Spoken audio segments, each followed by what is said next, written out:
Pode ir, Joelma. Mensagem 102 do livro Palavras de Vida Eterna. Nas contas.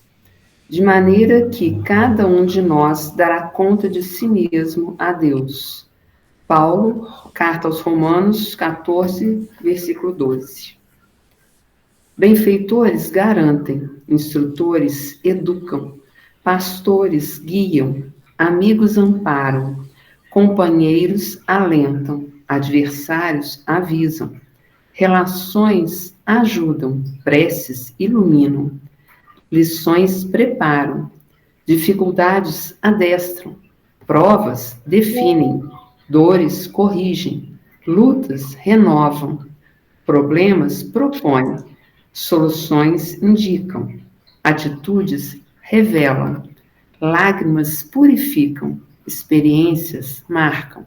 Entretanto, segundo a palavra do apóstolo Paulo, todas as criaturas e todas as situações, todas as circunstâncias e todas as coisas foram dispostas nas contas da lei, de maneira que cada um de nós dará conta de si mesmo a Deus. Vamos fechar os olhos, tendo em mente a imagem de Jesus participando aqui conosco deste grupo de estudo. Agradecemos a Ti, Mestre, amigo querido, por mais essa oportunidade de aprendermos com os ensinamentos deixados por Ti e revividos através das cartas de Paulo. Que possamos, Mestre, compreender, nos iluminar e aprender cada vez mais com estas cartas. E que o apóstolo Paulo ilumine também o nosso grupo. Fica conosco, Jesus, hoje e sempre. Que assim seja. Assim seja. Excelente. Muito bem. Boa noite para todos que chegaram agora. Sejam todos muito bem-vindos a mais uma viagem com Paulo. Estamos aí no dia 1º de outubro de 2025. Vamos ter cinco quartas-feiras aí em outubro. Uma observação, né, para quem acompanha o calendário judaico.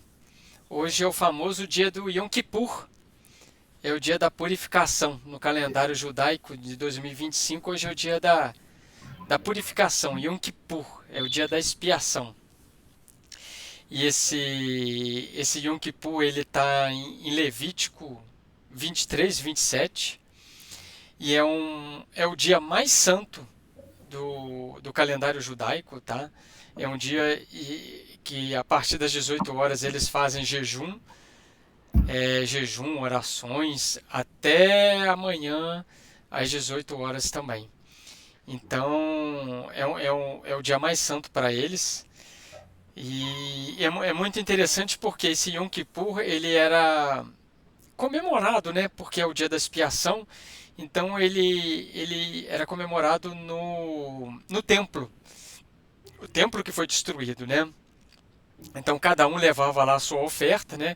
Tanto é que Jesus fala, antes de levar a oferta, você deve pedir perdão ao seu inimigo. Esse era o contexto. Mas enfim, explicando a festa judaica, né, de Yom Kippur.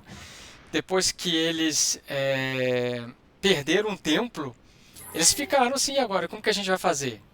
Né? Se a gente comemorava no templo.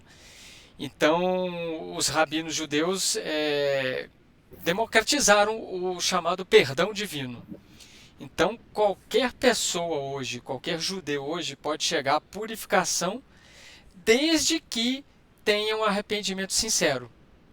Né? Então, se você tem um arrependimento sincero, você está no seu dia de Yom Kippur. Você não precisa levar mais uma oferta. Né? É justo. Né? Então, desde que eles perderam o templo, então ele é comemorado, tem esse dia santo, mas você não leva a sua oferta. Apesar que muita gente, onde tem sinagoga, eles vão na sinagoga, fazem um ritual para se purificarem, né?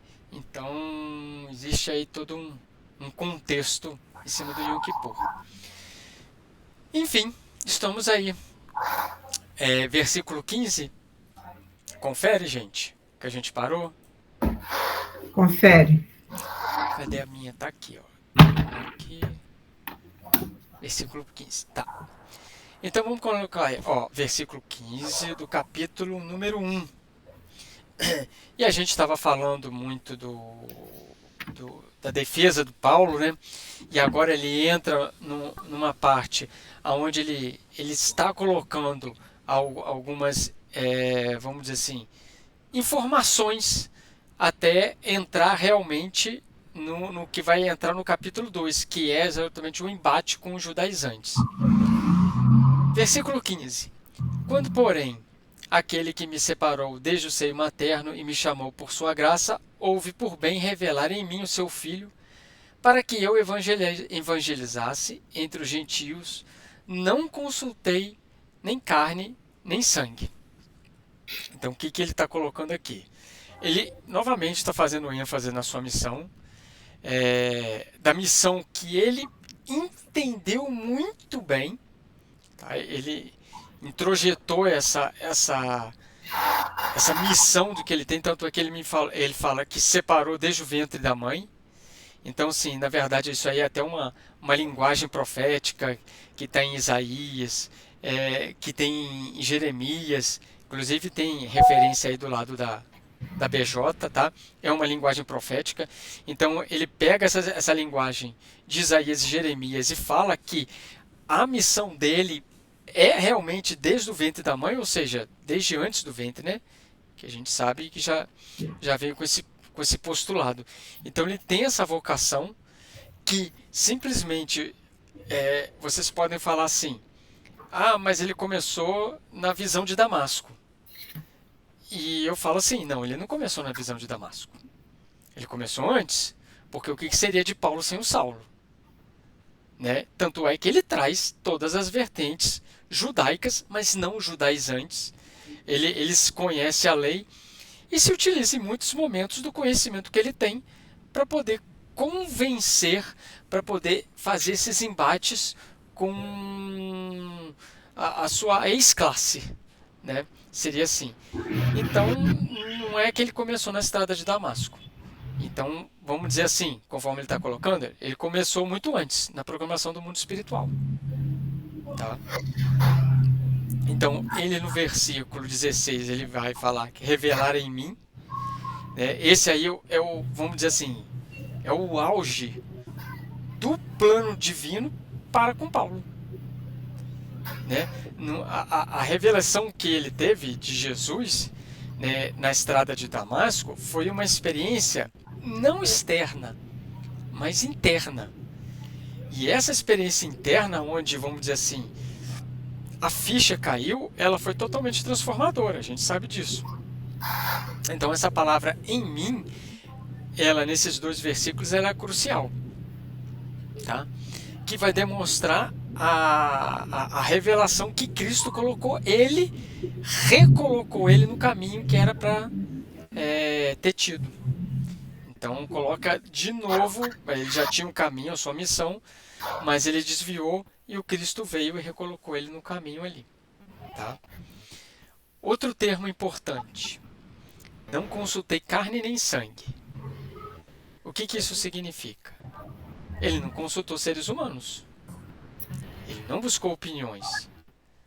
Tá? Ou seja, definido, revelado no coração que a sua missão realmente era proclamar o Cristo. Falou isso bem antes de nascer, né? A missão dele era essa. Então não é uma missão humana, é uma missão divina, uma missão do Cristo. Tá? Precisava lapidar o Saulo para aparecer o Paulo. Tá? Alguma pergunta do versículo 15 e 16?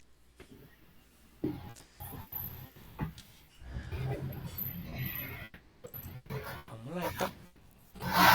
Vou ler aqui o 17, o 18 e o 19, para a gente, nesse contexto aqui. Ó. Nem subi a Jerusalém aos que eram apóstolos antes de mim, mas fui à Arábia e voltei novamente a Damasco. Em seguida, após 3 anos, subi a Jerusalém para avisar-me para avisar-me com Cefas e fiquei com ele 15 dias. Não vi nenhum apóstolo, mas somente Tiago, o irmão do Senhor. Vamos lá. O versículo 17. Tá? Agora, de novo, vamos começar já a pegar Paulo e Estevão. Qual que foi a cronologia de Saulo após ter com Jesus? O que acontece depois de ele ter o encontro com Jesus? O que vocês me dizem? Ele fica cego e aí Jesus aparece, mostra para Ananias que Ananias deveria ir até ele e curá-lo. Ananias fica muito surpreso, porque ele fala, mas você tem certeza, né? Não, é ele mesmo. Aí vai, cura Ananias. De lá ele vai para o deserto para estudar, lá para fazer a transformação interior dele primeiro, né? Para depois, então, ele voltar. Então, mas antes dele ir para o deserto, ele vai procurar o Sadoc, ele vai falar numa sinagoga, em Damasco tinha uma sinagoga, ele naquele ímpeto todo, ele vai falar de Jesus na sinagoga, né, e tem um primeiro embate lá. E aí Ananias, o que o Ananias faz? O Ananias conta a história de Jesus, né? Inclusive fala que antes de Jesus, né, ficar com eles, Jesus passou 30 anos da sua vida em reclusão, em tarefas simples, ali com o Pai. Então, Ananias recomenda que ele medite. Que ele entre porque assim, ele estava num ímpeto, então ele precisava fazer essa reconstrução, né? Isso está em Paulo e Estevão. Isso não aparece em Atos e nem aparece aqui. Você vê que ele nem menciona. Ele fala que ele foi para a Arábia, mas não menciona com quem, não menciona o local certinho. Então o que ele faz? Ele lembra de Gamaliel. Ele lembra de Gamaliel, procura a família de Gamaliel, e a família de Gamaliel virou e fala assim, olha, ele está no deserto. Ele está no deserto de Dan.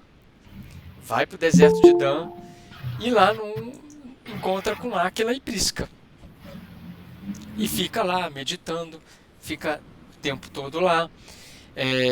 Aí depois de 3 anos, ele retorna, vai a Damasco. Aí que entra aqui, ó, de Damasco ele vai a Jerusalém, né? Em seguida, após 3 anos, subir a Jerusalém. Então ele está pegando essa parte aqui, que está aparecendo em Paulo e Estevão, né? Então, tanto é que ele vai em Jerusalém, a sua família o trata mal, né? Repudia ele totalmente, né? Fica contra ele, né? E aí depois sim ele vai procurar ajuda na casa do caminho. Os apóstolos naturalmente desconfiam dele. Tiago nem queria conversar com Saulo, mas Pedro, tanto é que ele comenta, ele fala o nome de Cefas aqui, que é Pedro, tá, gente? Então o Pedro consegue dissuadir o Tiago. Então aí deu início à caminhada dele, tá? Deu início à caminhada dele. Então, assim, isso a gente sabe porque está no livro Paulo e Estevão. Mas é só a doutrina espírita através de Chico Xavier, né, de Emmanuel, que traz essa informação pra gente, né? Porque, assim, muitos dizem, né, vai para a Arábia. Para onde que ele foi na Arábia? Em qual reino que ele ficou? Né? Alguns dizem que ele foi para o Monte Sinai, aonde Moisés recebeu, ele também vai para lá. Então, assim, não tem. Alguém diz uma coisa, um comentarista diz outra, então, através da literatura espírita do Paulo Estevão, a gente sabe realmente para onde ele foi. Tá?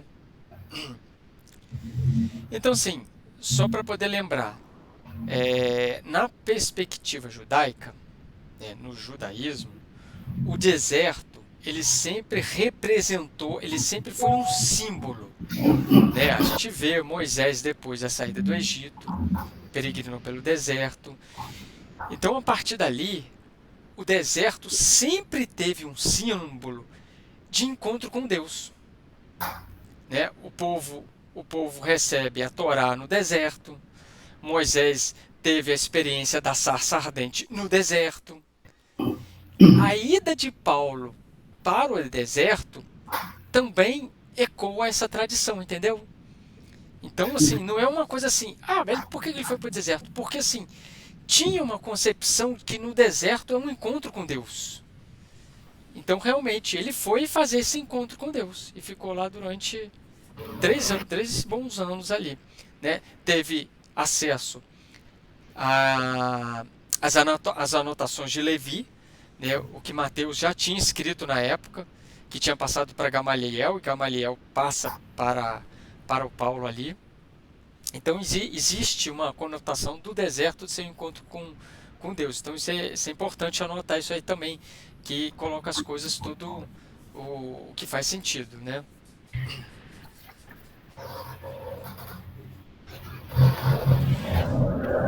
Ok, gente? Eu li até o 19, né? Isso. Ok. 20. Isto vos escrevo e vos asseguro diante de Deus que não minto. Então ele está afirmando, ele não está mentindo. Ok, até aí beleza. Em seguida fui às regiões da Síria e da Cilícia. Ou seja, o que aconteceu com Paulo? Ele continua a sua caminhada. Ele dá início à sua caminhada, à sua viagem, todo o seu processo de redenção que a gente conhece. Então ele está explicando a sua história aqui, embora assim, bem, vocês podem ver que bem resumidamente, né? Então assim, isso aí, o versículo 21 é o que dá início à primeira viagem de Saulo. Tá? Isso aqui é a primeira viagem de Saulo. E a primeira viagem dele é com quem, gente? Questão de prova. Barnabé. Barnabé que é o líder da primeira viagem de Paulo, ainda como Saulo. Tá?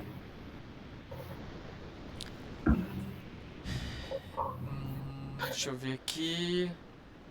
Ok. Versículo 22.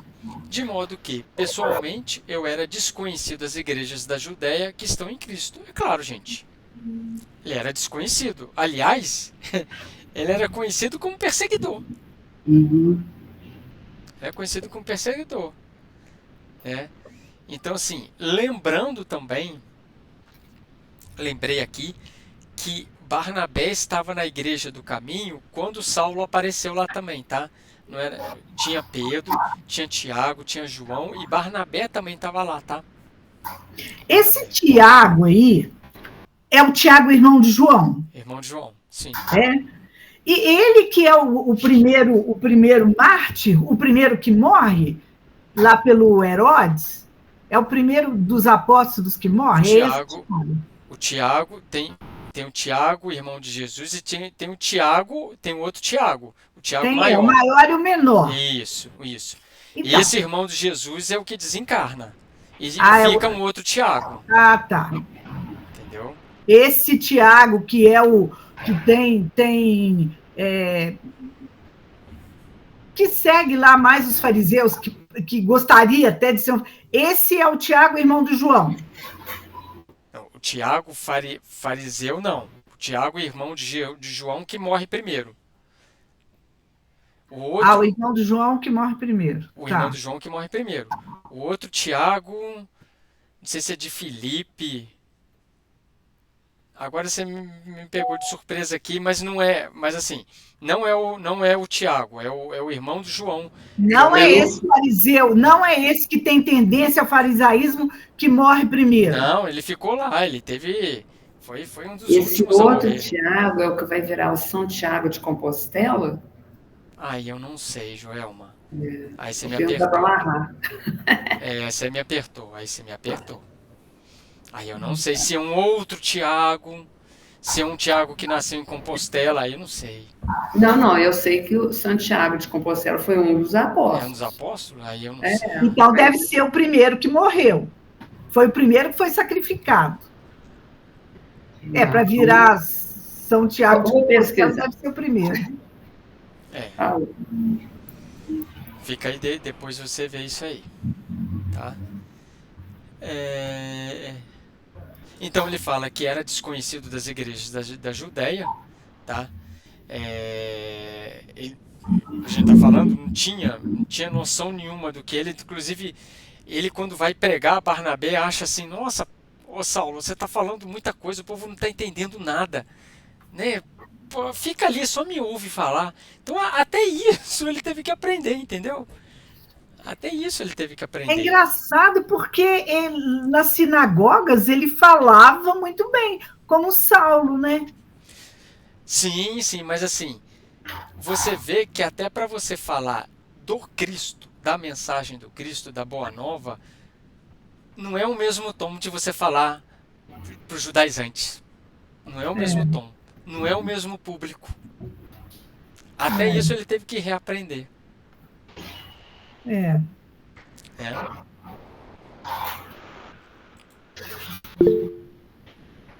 Fala, Valéria. Eu olhei aqui, ó, Santiago Maior, que é o Santiago de Compostela. É São Tiago Maior, tá? Sim. Ele foi um dos 12 apóstolos, de acordo com o Novo Testamento, foi o segundo a morrer, porque eles consideraram que Judas morreu antes, né? Então, realmente, Jane, é o primeiro, né, depois de Jesus, tá? E aí, foi o primeiro a ser martirizado. Sim. É santo padroeiro da Espanha, porque se acredita que os restos mortais dele estão guardados em Santiago, aí não é nem São Tiago, aí ficou Santiago de Santiago. Compostela, na Galícia da Espanha. Tá? Então é Tiago, filho de Zebedeu, e Tiago Boanerges também, que é falado. Então é o irmão do João. É, De Então, Boanerges, o irmão do João. é o Tiago Maior. que morreu João. primeiro. É o Tiago Maior. João. É o trovão. Trovão, Porque os filhos do Trovão. É o Tiago da briga com não, Paulo. esse não. O da Thiago briga não. com o Paulo é o Tiago menor. É o menor. Mas não é aquele, não fala, é Tiago, filho de Zebedeu? Não entendi. Como que é? Aqui na minha, na carta, me fala, Paulo Estevão, quando não cita ele como sendo filho de Zebedeu, não é isso que a Valéria acabou de falar? Aqui tá, também. Tiago, filho de Zebedeu? De João. Tiago e João. Tá, então vamos pra frente. O Tiago Depois a foi gente o primeiro e o explica João aí. foi o último. Os irmãos estão aqui. Depois a gente esmiuça isso. Isso, mas o caminho é esse. Tá certo. Obrigada, Valéria. Tá. Uhum. Até perdi aqui. 23, né? 22 já falei. Apenas ouviam dizer: quem outrora nos perseguia, agora evangeliza a fé que antes devastava. E por minha causa glorificavam a Deus. Tá aí. Né? É a transformação dele. Né? O que ele tinha, que era espalhado de boato, que ele perseguia, ele está confirmando aqui. Eu já persegui, mas agora eu evangelizo. Então, isso só está demonstrando qual que é o intuito aqui. A intenção de Paulo é realmente demonstrar a transformação dele. A intenção dele é mostrar como que Jesus pode inserir a transformação na pessoa. É isso que esses dois últimos versículos estão colocando aqui. Ô, Sidney, olha aqui no Paulo Estevão, a gente falou essa questão dele não dar conta de falar sobre o evangelho, que ele fala aqui, ó, Saulo de Tarso limitava-se a cooperar. Ele mesmo notara que Jesus, por certo, recomendara absoluto recomeço em suas experiências. Certa feita, fez o possível por conduzir as pregações gerais, mas não conseguiu.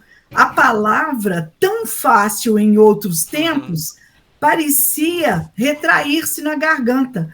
Compreendeu que era justo padecer as torturas do reinício, em virtude da oportunidade que não soubera valorizar.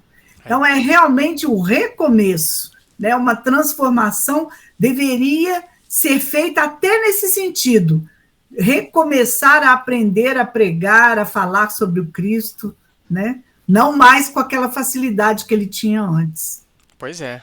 Então teve que, exatamente, para falar da mensagem da Boa Nova, até isso ele teve que aprender. Você não está falando da Torá. Você está falando de uma mensagem consoladora. é bonito porque na humildade de reconhecer o que ele fez de errado, ele mostra a sua autoridade. É quase um paradoxo, mas é muito bem construído, né? Então chegamos aqui, deixa eu até mudar aqui, ó, capítulo 2, encerramos o capítulo 1, chegamos aí no capítulo 2.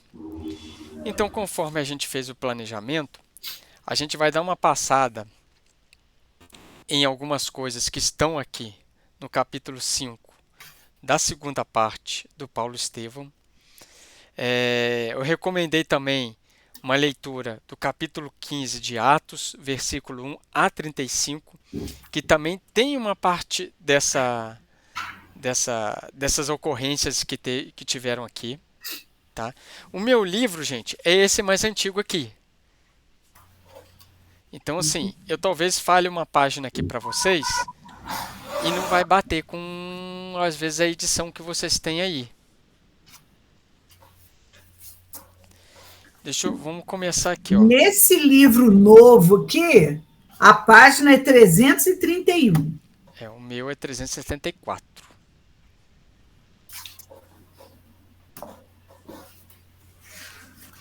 Nossa, peraí. 374. Pior que tá muito pequenininha essas letras, Jesus Cristo. Essa parte que eu li da questão da fala de Paulo não está no capítulo 5, não, está no 4. Sim, está no anterior.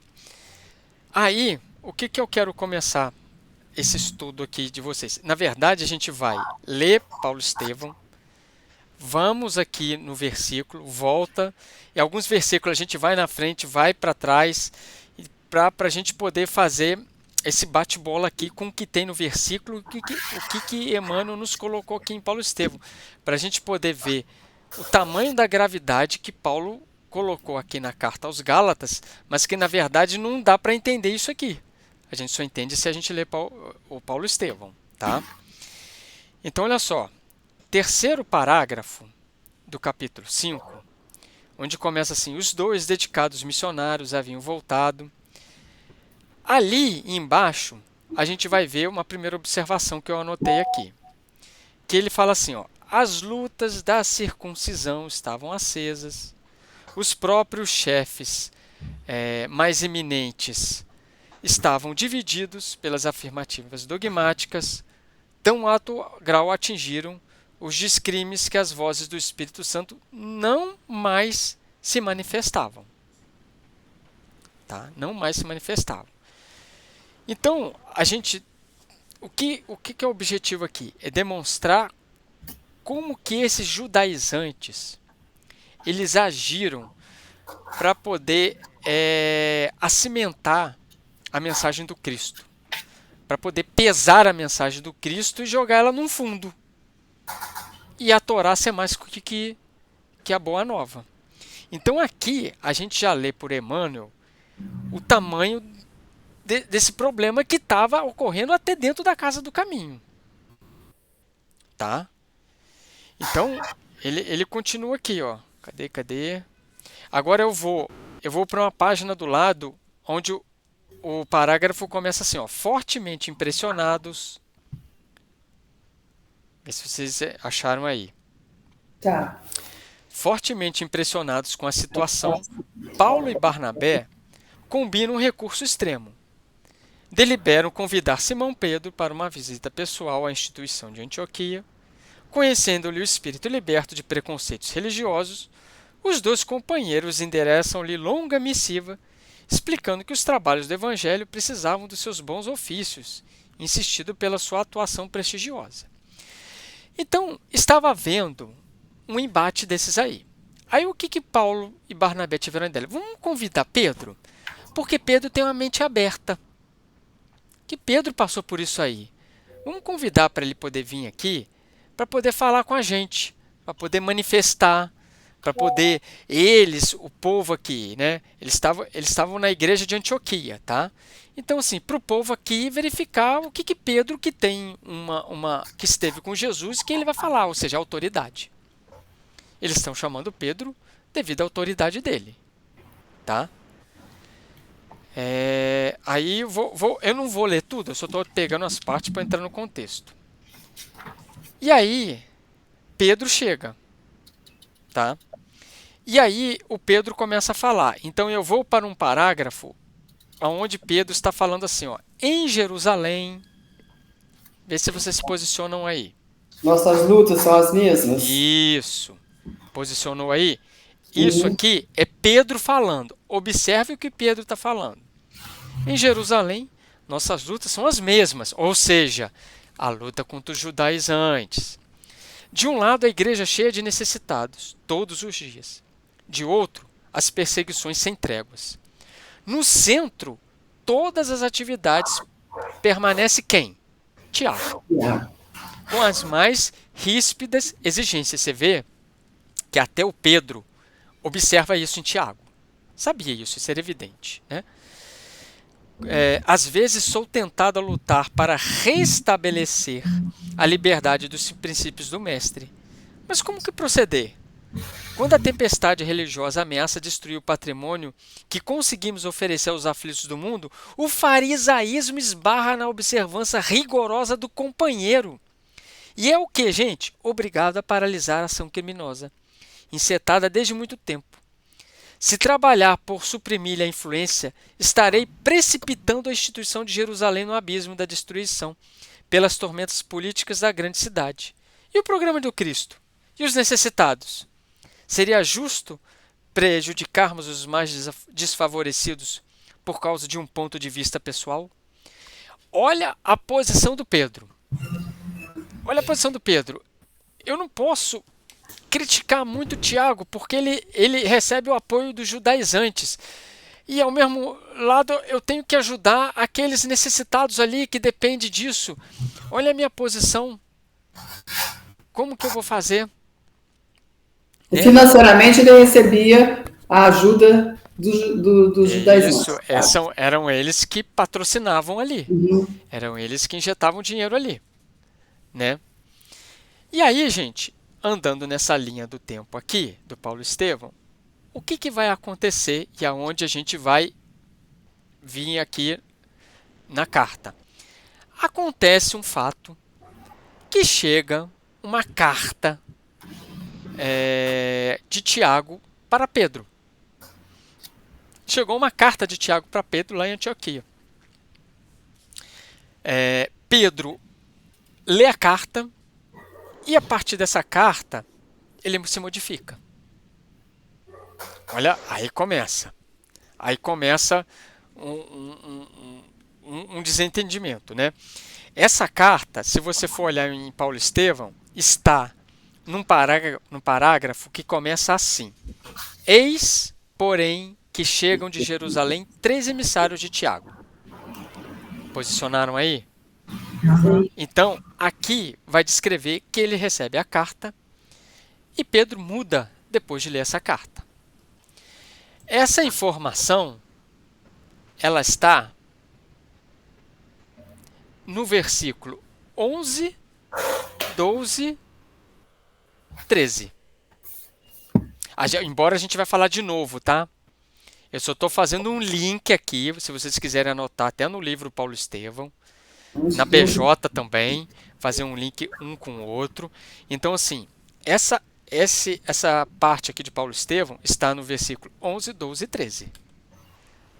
Do 2º capítulo, carta aos Gálatas aí. Mas quando Cefas veio a Antioquia, eu enfrentei abertamente porque ele se tinha tornado digno de censura. Por quê? Porque ele mudou dessa carta. Tá? Olha só o que ele fala. Com efeito, antes de chegarem alguns vindos da parte de Tiago, ele comia com gentios, falava com gentios, estava muito bem com gentios, mas quando chegaram, ele se subtraía e andava retraído com medo dos circuncisos. E os 3 emissários não largavam Pedro, ficava perto dele o tempo todo. Positivo, ficou com ele, ficou na Antioquia, até para poder ver, né? Para poder ver e falar para o Tiago. E aí o Pedro mudou, né? Olha só o que o versículo 13 fala. A gente vai voltar nisso aqui, tá? Pode deixar, calma. os outros judeus começaram também a fingir junto com ele, e a tal ponto que até Barnabé se deixou levar pela sua hipocrisia. Sobrou até para Barnabé. Mas não foi fácil, gente. Não foi fácil. A gente vai ver aqui, tá? Então, assim, sobrou para Barnabé. E aí eu vou andar um pouco a algumas páginas do Paulo Estevão, né? No meu aqui, ó, eu do 377, eu vou passar para a página 381. Eu vou falar o parágrafo para vocês aqui. 381 é uma fala de Pedro, que ele fala assim: irmãos. É a página 337. Obrigado. Então, para quem está assistindo depois o vídeo, né, no meu está no 381, na nova está 377. 337. Obrigado novamente. Então vamos lá. Então Pedro está falando assim: irmãos, disse nobremente, muito tenho errado neste mundo. Não é segredo para ninguém que cheguei a negar o Mestre no instante mais doloroso do Evangelho. Tenho medido a misericórdia do Senhor pela profundidade do abismo de minhas fraquezas. Se errei entre os irmãos muito amados de Antioquia, peço perdão das minhas faltas. Submeto-me ao vosso julgamento e rogo a todos que submetam ao julgamento do Altíssimo. Por quê? A situação ficou delicadíssima. Delicadíssima. Porque assim, eu pulei esse tanto de página para você ver aonde que a situação chegou. Entendeu? Aonde que ela chegou. Então, já estava havendo muito burburinhos. Paulo, a gente vai voltar nisso aqui, tá? Paulo já tinha falado rispidamente com Barnabé. Paulo já tinha falado rispidamente com Pedro. Olha o Paulo, gente. Imagina a situação do Paulo. Porque a situação do Pedro é muito complicada. Também. Porque o Pedro concordava com Paulo, mas ele não podia concordar abertamente, porque a igreja de Jerusalém precisava da parte financeira dos fariseus. Então, Pedro tinha que ficar ali em cima do muro para poder não desagradar nenhum nem outro. Mas olha só, gente, assim, eu concordo, mas eu também, se eu tivesse no mesmo lugar, talvez eu teria feito a mesma coisa que Pedro. Não estou falando, não. Mas o que eu quero mostrar para vocês, e que esse estudo que a gente está fazendo aqui, ele fique claro, são os perfis psicológicos, sem julgamento nenhum. Absolutamente sem julgamento, né? Olha como que Paulo ele estava totalmente aderente à mensagem, porque mesmo ele sendo um judeu, fariseu, da alta cúpula, hoje quando eu falo assim, naquele momento que a história está acontecendo, ele era o mais liberto em Cristo. Era o mais liberto de amarras. O a Jane falou. A situação do Pedro era difícil. Por quê? Porque ele tinha se amarrado. De um lado estava amarrado o Tiago, de outro estava amarrado a dependência da necessidade. Ele estava amarrado. O Paulo não estava amarrado com ninguém.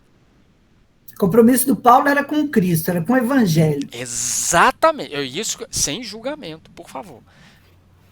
A dinâmica aqui é de a gente fazer uma reflexão e a gente colocar esses perfis. E a gente depois fala assim, onde nós estamos? Né? Porque aqui você vê, Paulo não estava sem amarra nenhuma.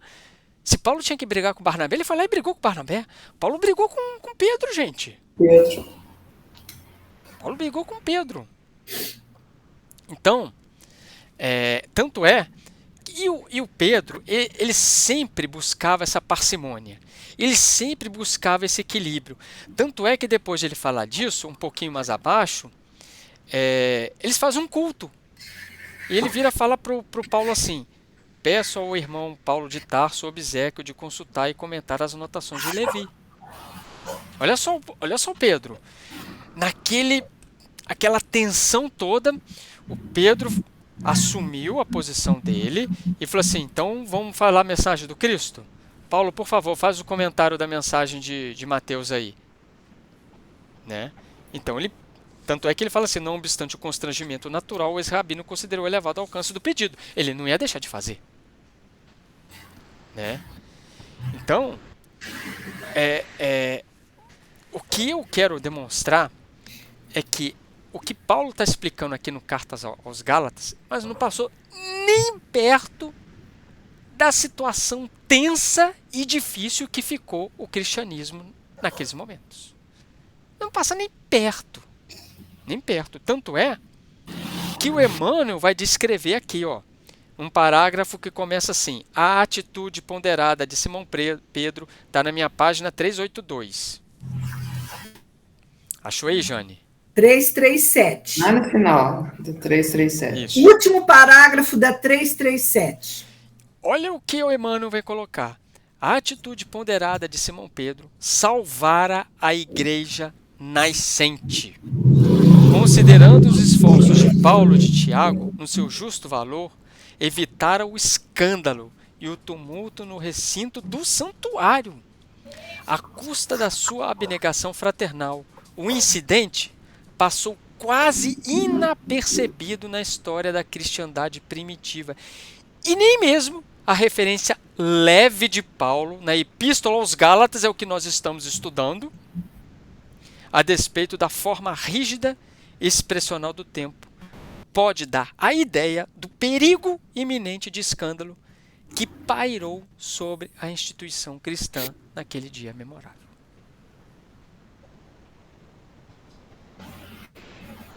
Perceberam o quanto aquilo ali ficou...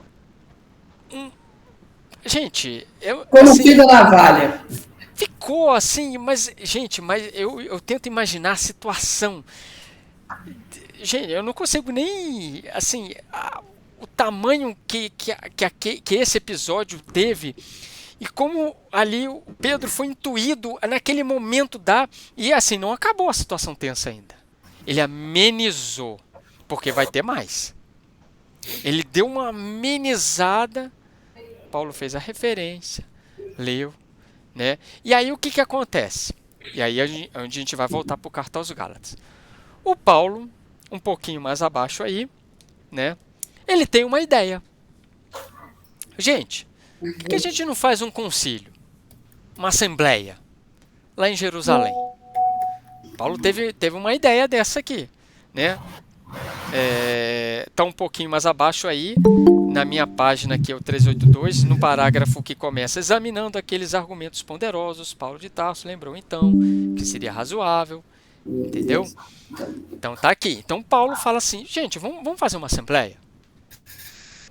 Vamos reunir, vamos botar todo mundo na mesma sala e vamos botar os pingos nos i? Vamos, bom, beleza, ok. Então, ele faz uma assembleia, se eu não me engano aqui, acho que foram 3 meses. 4 meses 4 depois. meses, obrigado. 4 meses para resolver. 4 meses. Se fosse nos dias de hoje... É porque aí Pedro voltou. Sim, Pedro vai voltou para voltar. Jerusalém. Sim. E aí o Paulo ficou esperando que o Pedro organizasse lá e chamasse ele para ir.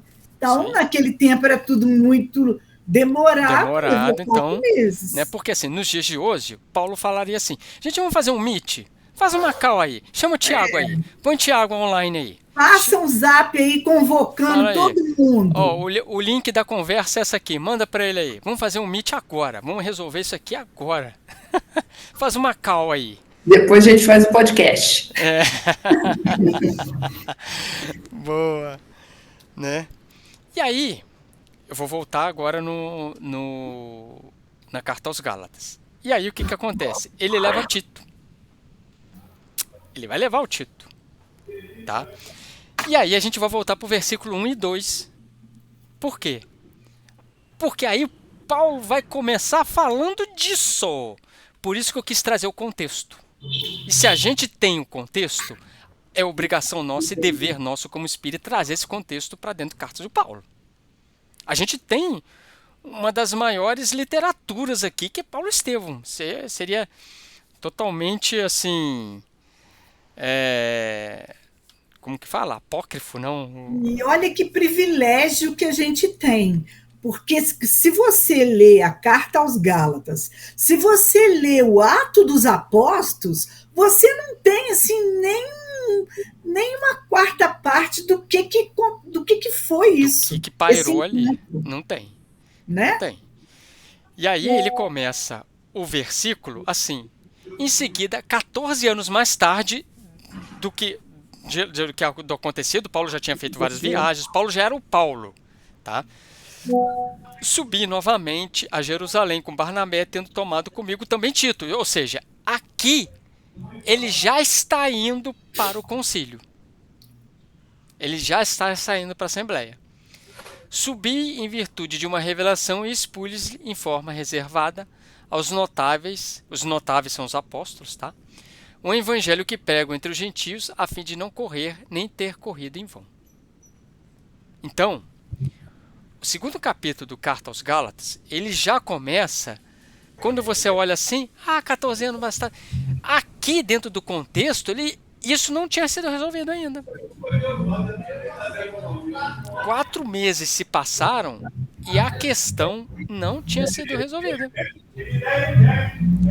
Aí, gente, para vocês verem que a questão não foi resolvida, o que vai acontecer? Né? Qual que é o próximo item polêmico que aconteceu aqui? Qual que é? A circuncisão de Tito. A circuncisão de Tito. Né? Então, no Paulo Estevão falou, deliberou levar o jovem Tito, né, embora as fileiras pagãs, né? Tito tinha 20 anos, tá? Agora até perdi onde eu peguei isso aqui.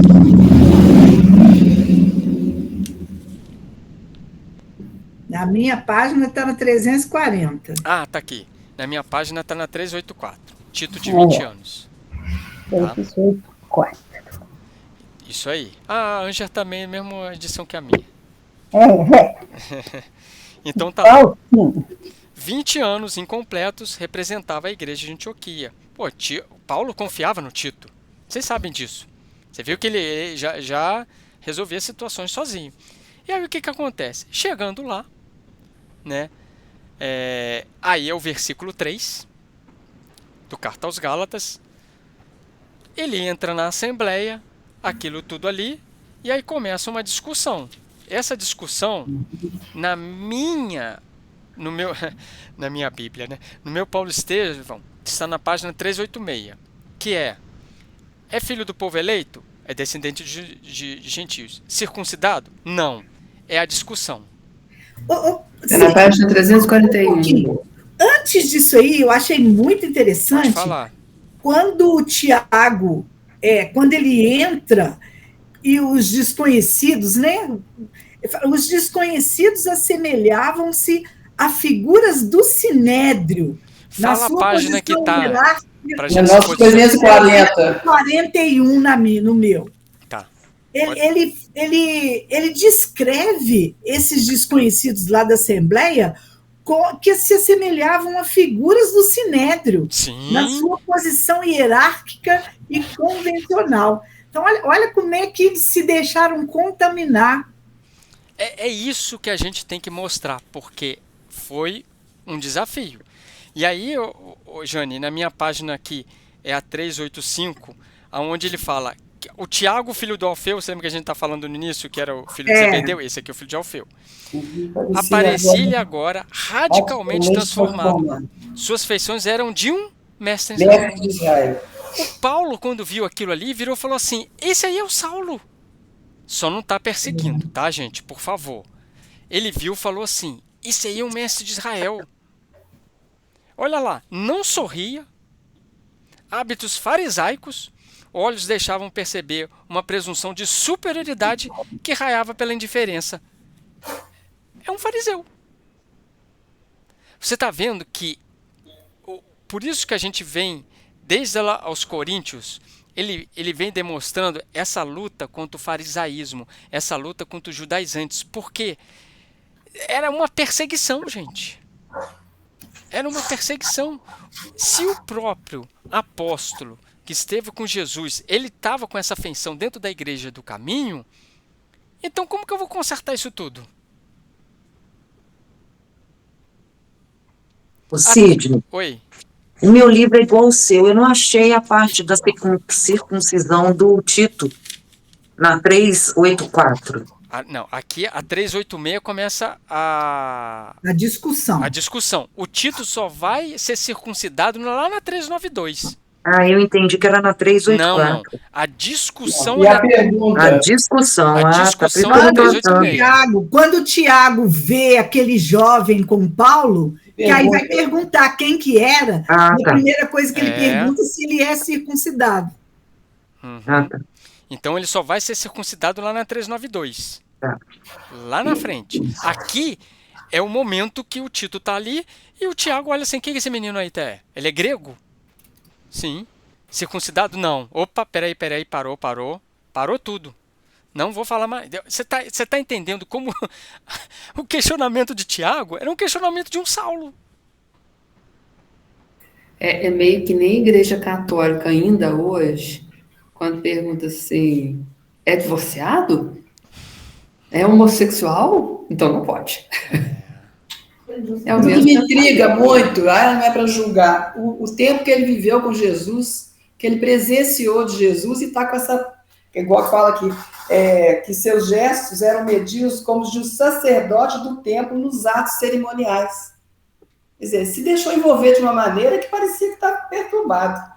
Né? É porque o Tiago, ele não saiu de Jerusalém. Entendeu? Ele ficou em Jerusalém. O Sidney lembrou outro dia um fato muito interessante, quando Paulo entrou lá na Casa do Caminho e que foi escutar o discurso de Estevão, no final, esse Tiago ele não foi preso porque ele estava ajoelhado lendo A Torá. a A Torá. Então, ele não foi preso. Então, desde aquela época lá, ele já tinha essa característica.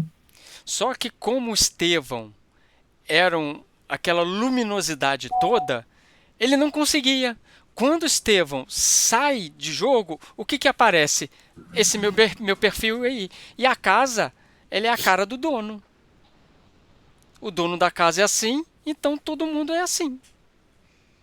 Você vê que quando Estevão estava lá, ele não se deixava levar. A mensagem do Cristo tinha palestra, tinha aquilo tudo ali. Mas saiu Estevão, apareceu Tiago. Então o Tiago, ele não sai de Jerusalém, ele fica. Então ele fica se alimentando daquelas amizades farisaicas, daquilo tudo ali. Ele não sai. Ele não vê o outro mundo, ele não vê o outro lado. Ele era contra. Gente, tem uma parte aqui, eu devo ter anotado em algum lugar aqui, né?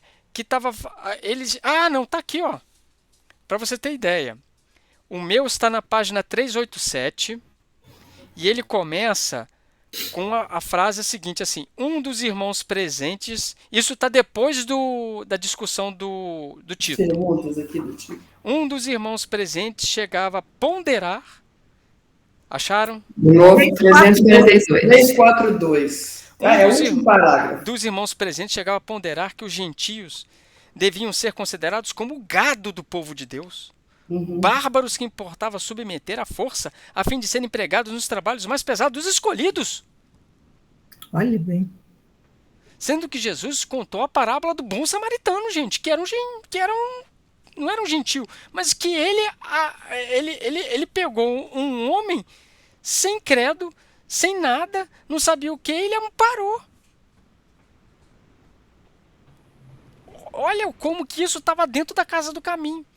E olha como que a ausência de Paulo, por isso a briga dele lá na carta severa, foi com uma posição dessa, gente. Porque isso aqui dá pista do que Paulo estava lutando lá na carta severa lá. Entendeu? Era isso aqui. Imagina só. O pior aí, mais um pouquinho na frente, um senhor pediu que o Evangelho de Jesus fosse incorporado ao livro dos profetas, Gente, ficando subordinado à lei dos Moisés para todos os efeitos. Isso é sério. Isso é muito sério. Ou seja, o Emmanuel nos mostra aqui que o Evangelho ele rondou para ser absorvido dentro de Moisés. Jesus era abaixo de Moisés. E aí? E aí, gente? Vocês estão vendo que a situação era muito periclitante? Rondava uma incerteza, rondava ali assim. A situação era bem desafiadora. Então, sendo que, se lembra quando a gente falou dos circuncisos, lá em Romanos, que Paulo fala da circuncisão do coração? Ele já tinha resolvido essa questão com os romanos. Há muito tempo. O ato da circuncisão tem que retirar. O excesso é das suas mazelas, dos seus vícios. Você tem que tirar aquilo ali. A circuncisão. Ih, caiu.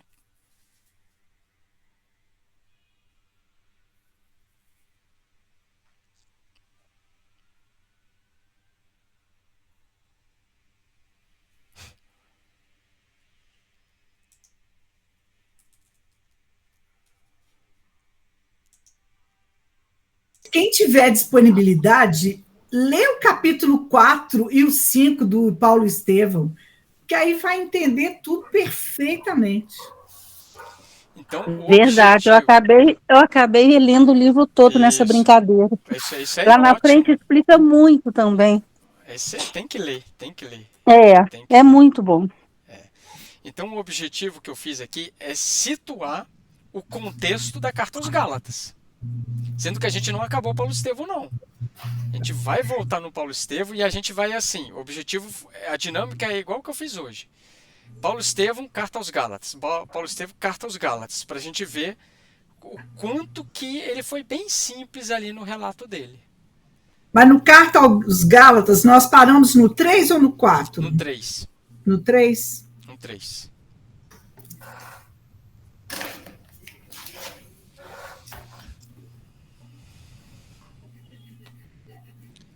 Ok? Muito bem, então. Cadê meu marcado? Ah, tá aqui. Vamos encerrar por hoje.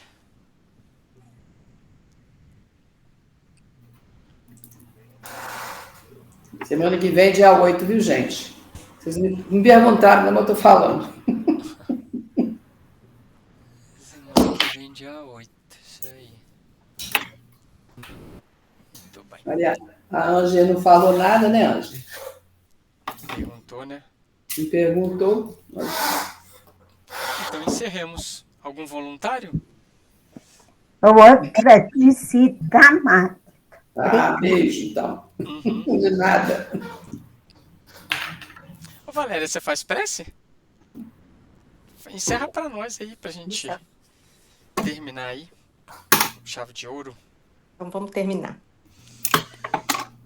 Levando nossos pensamentos, nos dirijamos a nosso Senhor Jesus Cristo, nosso mestre, nosso amigo, nosso guia, e sobre a iluminação do apóstolo Paulo, que hoje tanto nos inspirou, que tantas mensagens nos trouxe, de luta, de firmeza, de convicção da presença e da palavra de Cristo, de Pedro, que mostrou seu equilíbrio dentro da dificuldade da administração da igreja cristã que nascia, que tenhamos a força de sempre buscar a Ti, Senhor, para que possamos tomar as atitudes mais corretas na busca da Sua seara em nossas vidas.